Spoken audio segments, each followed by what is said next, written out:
And designing something in terms of a financial plan or some kind of program for a household is oftentimes hard to do when you're the one who's in it, because you have blind spots in your own world that you can't see. Ivan Illan's experiences in the financial industry began at a very young age and have continued throughout his entire career. After beginning his career in investment banking in 1996, Ivan has positioned himself as one of the elite experts in the field of investment banking, but also in the financial services industry. The best-selling author joins us this week to talk about what people can do to improve their situation, how he got started in investing at the ripe young age of 12, and much, much more. Making Your Money Work is a podcast focused on financial education and those who are passionate about it. Whether working on the front lines in a college or in different industries like real estate and investment, we bring you stories, tips, and much more from people who are passionate about helping you live your best life.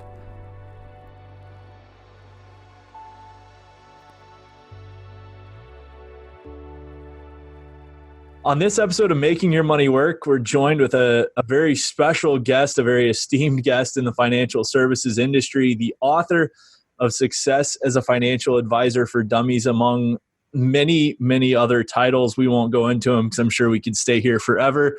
Ivan Illan, really appreciate you giving us some time to chat this afternoon. We're going to dive right into it. Let's start with your background, because I know things in the financial world started for you at a very young age. So let's start with kind of talking about your background and hearing that. Yeah, definitely. My grandfather was the Undersecretary of the Treasury of Cuba for the Castro Revolutionary Government. So imagine that. He was probably early 30s at the time. This was in 1959 when the revolution happened in Cuba. And so it was a very young cabinet. So he was one of the first cabinet members that Castro put together. And he was an economist. And so I heard all about monetary policy, economic policies of a nation from a very young age at the dinner table. I just thought everybody talked about monetary policy at the dinner table. And come to find out, it's definitely not something that's on the forefront of people's minds. And but it was drama. I mean, he talked about Che Guevara putting a gun to his head and demanding he sign economic policy that he just didn't agree with. But he would always tell me, Ivancito, he had a gun, I only had a pen. And I thought, man, that must be important stuff. If you were willing to die, your grandpa's willing to die for economic policy, what the hell is that? And I got to study that. So I had an incredible mentor in him. By the time I was 9 years old, I was reading the journal every day and very interested in the capital markets, because that was also something he never did. He was never an investor. He never bought a stock. I think he bought one stock once. He bought like Disney and held it for like a month, and he was like petrified, and he sold it a month later at a small profit. And so he was not that, he never took his economic thinking or his perspective and looked to monetize it or capitalize on it. And I think that's, our relationship was always based on me kind of looking to figure out how to do that.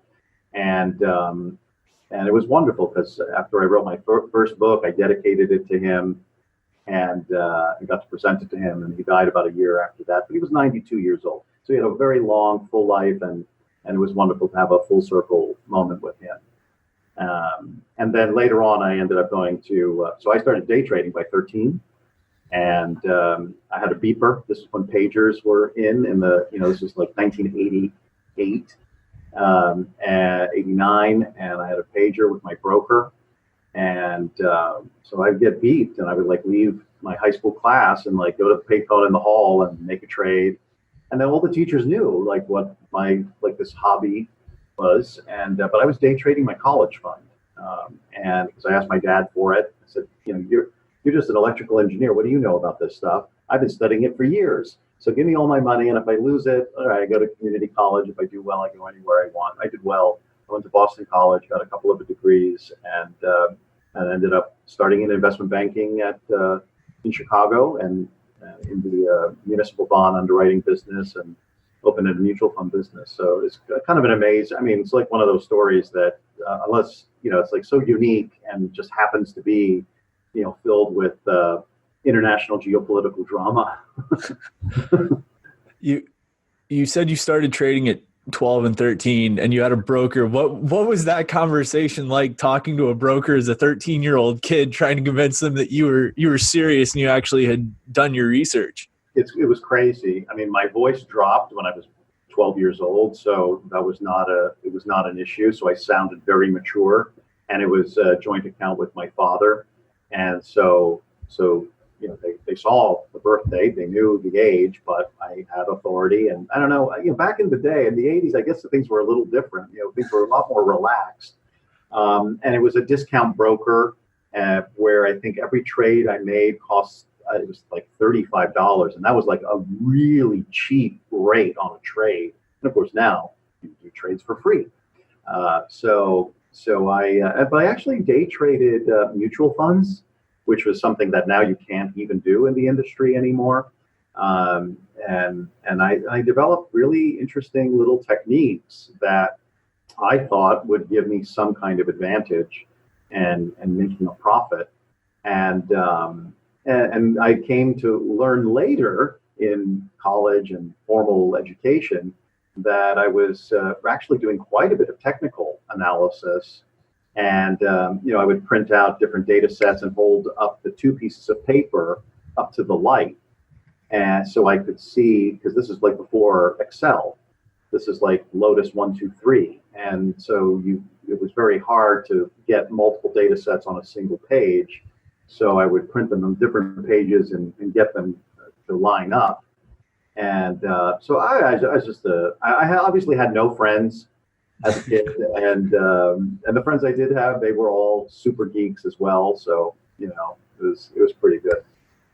So you mentioned out of school you went into investment banking, and then you shifted into working with individual investors. What was your path, and what led in that decision to kind of make that shift a little bit? Yeah, I knew I wanted to be in the investment banking world because this was, I was a kid of the 80s. So it was all about American Express Gold Card, a BMW, and drinking Perrier water. So like this was this is the Wall Street movie. This is, so I already was in that mindset from a kid and my grandfather. So I always knew I was going to be in the business. And so investment banking just seemed like where I had to start.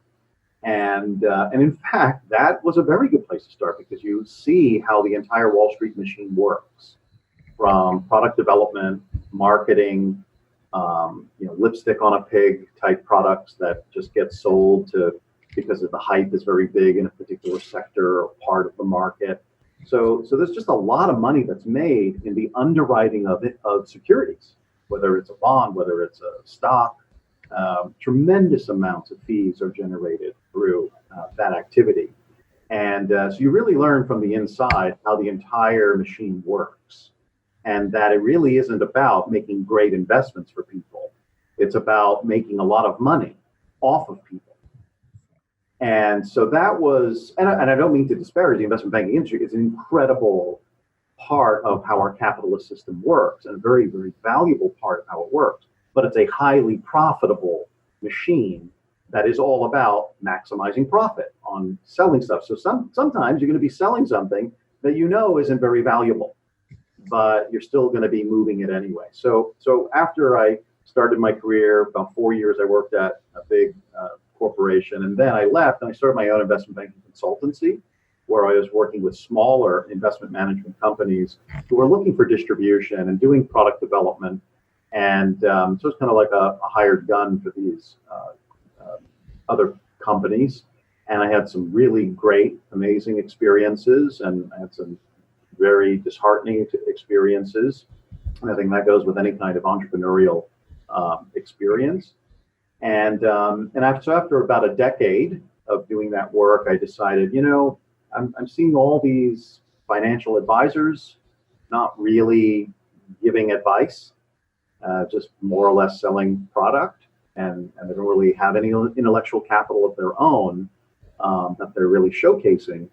So I'd like to start my own retail advisory shop and just have what I consider to be a more reasonable and true value add solutions for people based on my own intellectual capital, my own experience, what I have seen in my background. And I started that 15 years ago, and the practice has certainly grown beautifully. And I have a wonderful network of advisors around the country that leverage the intellectual capital that I've built through various portfolios that we manage. And so I think it's always so important that, especially if you have an entrepreneurial spirit in you and you have a vision of how you want your life to be and how you want to be showing up day to day in your life, that you have to do it. And for me, this was a compulsion. It was my passion. So I really didn't care if I had failure after failure after failure. It didn't bother me. I never was bothered by it because, this is, we get one life and you got to make the most of it. And I think what I've learned from other entrepreneurs over the years is it's like breathing. There's no option. And so, for me to work in a corporate job, somebody telling me what to do every day or what reports I need to have submitted by a certain time, I'd rather go be a farmer in Iowa and grow some special leaves and sell them. And it would do something very, very different with my life if I couldn't express myself in a entrepreneurial way. Now, from that, I'm guessing from your experiences grew the realization that there was a need for the book like Success as a Financial Advisor for Dummies. So what was there one thing that one light bulb moment where you realized this is something that's really needed, or what led to you writing that? So my first book was more of a passion project, and which was called How to Hire or Fire Your Financial Advisor, 10 Simple Questions to Guide Decision Making. And I wrote that because at the time there was a lot of confusion, I think, about what a financial advisor really is, how to really ferret out whether you're working with a good one, or how to really identify, what's the difference? Everybody calls themselves a financial advisor. So it's like, well, what is the difference? Do some people have certain licenses, other people can't do certain things, but this moniker has really been abused, and it's used in a very generalized way. I think the SEC now is trying to clarify that. I think there's at least this attempt to clarify it, but the marketplace is still very, very confused. The consumer is still very, very confused, and rightfully so. And the industry really hasn't done anything to help that. So the first book was really about, kind of telling a little bit about my own personal story, but then really weighing in. It's not a long book, 100 pages, less than 100 pages, and it just talks about how to really identify a financial advisor that is worth working. There's a little checklist of 10 questions you should ask an advisor. So I wrote that, and then about 3 years later, Wiley, the publisher of the For Dummies books, called me and said, "Hey, we read your first book. We'd be interested in you writing a book for us." And they wanted to write on international investing. And I thought, well, it's a good, big topic, very meaty, lots of interesting things there. But how about this idea? Let me write a sequel to the first book, but the sequel will be about how to really be an advisor that doesn't get fired, how to be a great advisor. And so it had to go to committee and blah, blah, blah. And long and short of it is they thought it was a great idea. And so I wrote that really as a textbook and a manual for everything, certainly that I've done in my own world and my own practice, and also as a distillation of everything I've learned from all the different aspects of working in the financial services industry, from the investment banking side and all of the variety of things I've seen. And also trying to create a standard of what exactly it means to be successful, and also what it means to be a financial advisor. And there are core competencies, there are subject matters, there are activities that a financial advisor should be engaging in with every client. And by and large, they certainly are not inclusive of all these core competencies. Most people focus on one aspect or another, like investments or insurances. And I have a core belief that if you're going to be a financial advisor, you really have to accept the reality that good advice is based on asset and liability management simultaneously. These are two halves of the same coin. If you focus too much on investments and then something blindsides or unexplained, or when something happens in your life that now you've got to deplete your investments, well, that's a terrible plan. That's a terrible financial program. And so you really have to assess risks in your household, in your world, personally, and in your job, and otherwise, it's just not really a financial understanding at all. Now, so what's interesting is CFOs at companies do this every single day. They are managing the assets and resources of a company, and they are managing the liabilities and risks of a company. Every single day, that's what a CFO does. For some reason, the popular, as a society, we haven't taken that exact structure and put it to the household level, which is everybody really needs to be looking out at their asset accumulation and that growth, but also the risk management. And these are things that have to be dealt with simultaneously. And instead, they're really bifurcated or trifurcated often in practice. From your experiences dealing with people, why do you think that is, that's something that people just kind of push to the back burner or don't even want to deal with? Well, ultimately, I think it's that because of how the financial services industry has been serving the consumer for so many years, from really its inception, or I shouldn't say the inception, I wasn't around 100 years ago or whatever, but certainly the past 30, 40 years, it has been a product delivery mechanism. So when you would meet with somebody who's a financial professional, they have an agenda of what needs to be sold, either that day or that month or that year or whatever. But people in our society in the United States have come to know that basically you meet with a financial person that's going to sell you something. This is the popular understanding of it. And so as a result, consumers just end up collecting different people and products as the years go on. And they don't have anything that's really cohesive, or maybe they own stuff that isn't even appropriate for them anymore, because there has really been no advisor that's held their hand and stewarded good decision-making over the years. And the industry hasn't been set up that way. The industry has been set up as, hey, sell something, make some commissions. So it is, in fact, something that is under big change right now, not only from Congress and legislation, but also individual states like New York, like Regulation 187, which is addressing these conflicts of interest and these challenges that the consumer has in identifying what's really in their best interest, and how do they figure out if somebody is recommending something in their best interest. We're going to stay with kind of the theme of the consumer here.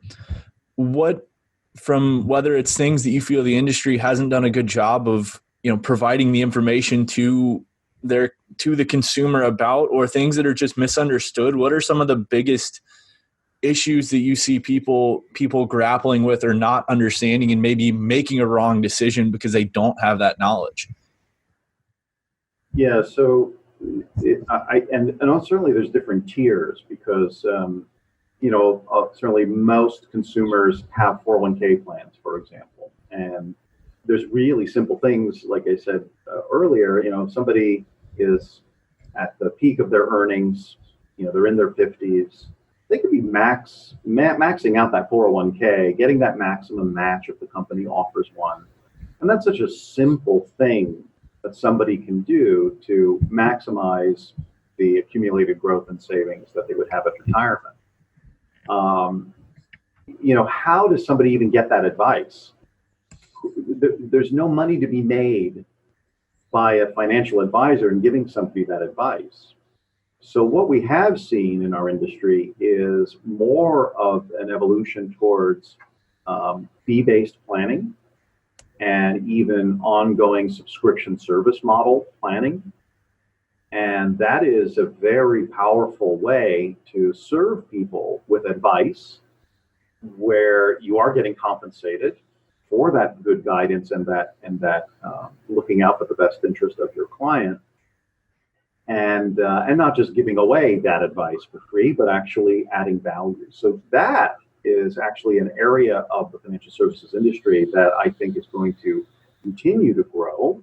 It's already begun a very steep growth, and but it's something that I think more, especially professionals who are in this business, are going to have more access to platforms and programming that will allow them to serve clients in that way. And that's a game changer, because now you're going to be able to hire somebody who actually has to know something, who actually has to give you advice. And the products may or may not be in the mix, but the products and how an advisor gets paid is also under evolution. You know, a lot of products are now either without any kind of comp or any kind of fee or commission, because it is formatted for a fee-based advisor who charges a flat fee or what have you to do that kind of work. So the industry, from a product development standpoint, is actually evolving to serve the consumer in this, what I think is certainly a much more progressive way to align the interest between advisor and consumer. Do you think that's something that has kind of evolved and developed because of the growing ability for information to be out there and for people to kind of just search on their own, educate themselves, and find the info? Absolutely. I mean, we Google everything. I mean, we Google our health. We Google, and it's horrible, the returns you see that, it's, oh my God, I'm going to die. It's like, so of course you still have to go to the doctor, so you Google, but you still want to see an expert. You still want to get that kind of perspective before you really make a commitment or a decision to something. So I think the technology has given a lot more information. Information is highly commoditized. You don't even know really what's real or not real. But regardless, it is a good framework to start to process how something may be relevant for you or not. And that gives you more education, so that when you do interact with an advisor, now it's about them educating you. And an advisor who's educating you and giving you that perspective that's exactly what we want in our profession and in our community. And anything that looks or resembles more like just, square peg, square hole solution and forcing people into a particular product is something I think the regulators not only are on top of, but have their sights squarely on this point. And I think in the next, I'd say within 5 years, we'll live in an environment that's much more void of commissions and conflict of interest type compensation, and much more about the value that's being added from actual advisors with real experience and real expertise or real training.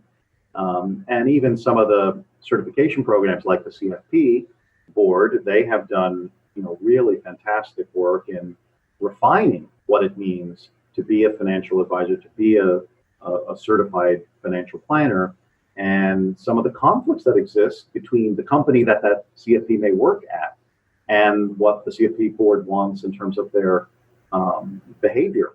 So these kinds of things are all at play right now, and all of that I think is for the benefit of the consumer ultimately, because if nothing else, the consumer needs more support and needs more advice because they have so much more information coming at them, and everybody's got the hot idea and the great tip and all of these things.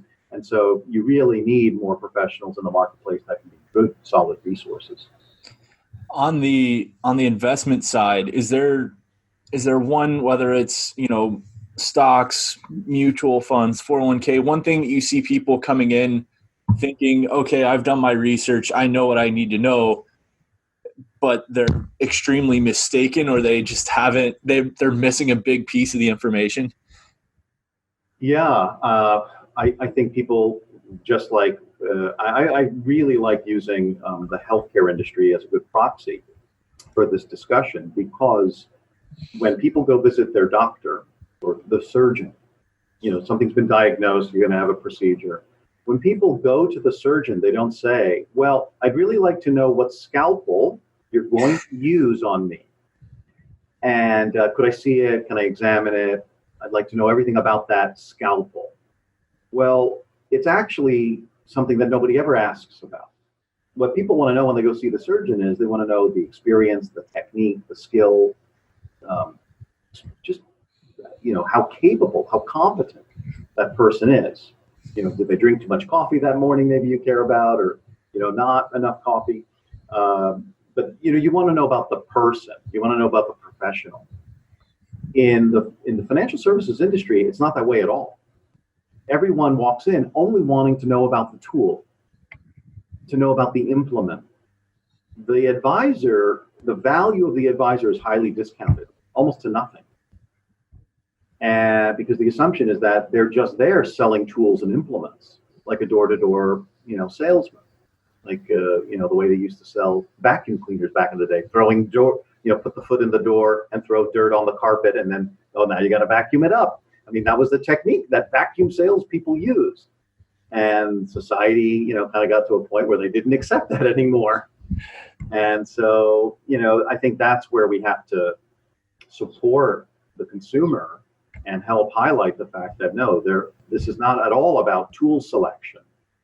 This is about the design, and designing something in terms of a financial plan or some kind of program for a household is oftentimes hard to do when you're the one who's in it, because you have blind spots in your own world that you can't see, that a good professional will be able to identify. And we see this all the time, for example, in closely held family businesses, where, by far that closely held family business is the most valuable asset in their whole world. And yet they've done very little planning to protect the household if something or someone in that business goes wrong or has some challenge. So that's that I think is one of the great examples of how the financial services industry has really failed to show up and serve communities in a more holistic way, because of closely held family business doesn't necessarily have a lot of liquidity, so there's no money to manage there. So nobody is lining up to talk to those people. But there's a lot of other things that can be done, especially if you're paid on a subscription fee or fee-based model. Like now you can serve these families and businesses in a really productive, helpful way. We'll wrap it up with one more question here. I know you're a busy guy. As someone if one of our listeners or someone is looking to kind of start investing, start trying to set that financial plan for the future for themselves and their family, what's one piece of advice that you would just give to someone who's looking to do that? I think that there are very good resources out there, and big firms that focus on the do-it-yourself investor. And I don't need to name those firms. They advertise all the time, and they have online resources that walk you through a process and an education step by step, give you information. And they even have people that you can call if you want more information. So there really is more of a catering to the do-it-yourself type person who's just looking to get some initial guidance. The other thing is, I always think education, self-education is always very valuable. And so there are very good books out there. I've got a book out there that talks about all these core competencies that a financial advisor should have, but certainly a retail investor, a retail household can benefit from all the exact same content, just maybe specialized for how to do it professionally. And then there's other resources available for similar support. But that's one thing I think that, if anything, you can be inundated. The other thing that's overlooked and very quickly is your other friends, family. People are in your network are already working maybe with somebody and have had a good experience and are happy to share the name of that person, and so you can have a conversation with that person. I think that's also a great thing to bring up at your next family gathering, or when you're at the bar, and it's one thing to say, hey, you working any financial advisor or anything like it? You'd be surprised how many young people there are that are in this business that are looking to add value and have certainly their clients' best interests at heart. Ivan, Illan, thanks so much. If people want to connect with you or find you or get the book, where can they do that?